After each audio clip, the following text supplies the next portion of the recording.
Dalvanius was full of fabulous sayings like, be nice to people on the way up, you meet the same ones on the way down. Don't believe the hype, don't believe the PR. Remember who wrote it. You are not the star, the real is the star. And he was very industry savvy. He knew the media. He nurtured relationships with the record company and all that.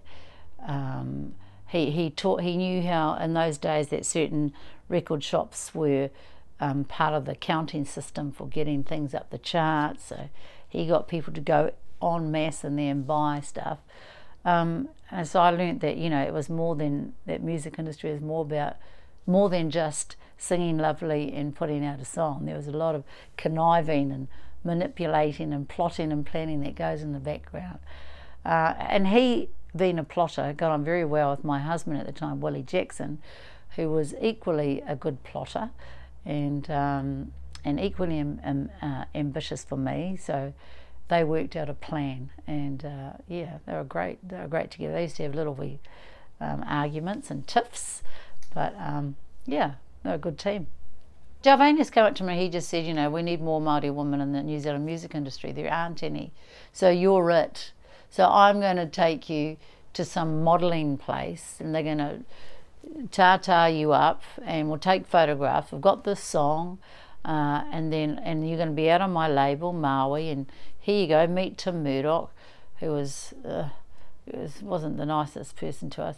And, you know, and we're going to do all this thing. So Willie would use his networks in the Māori world, and Dalvanius would use his networks in the Pākehā world, and they just harass everybody until people understood that the song was out there, and it got really good traction. In the Māori world, like I still have lots of people that come and go, "Are you going to sing Kua Māko?" And I go, "No."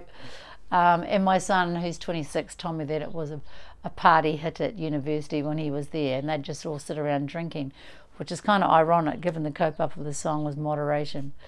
It was funded by ALAC at the time. So yeah, it kind of, I got an insight into the industry and how it worked, you know, going into a big major record company, Warner or WA, whatever it was called, seeing all the people working in there,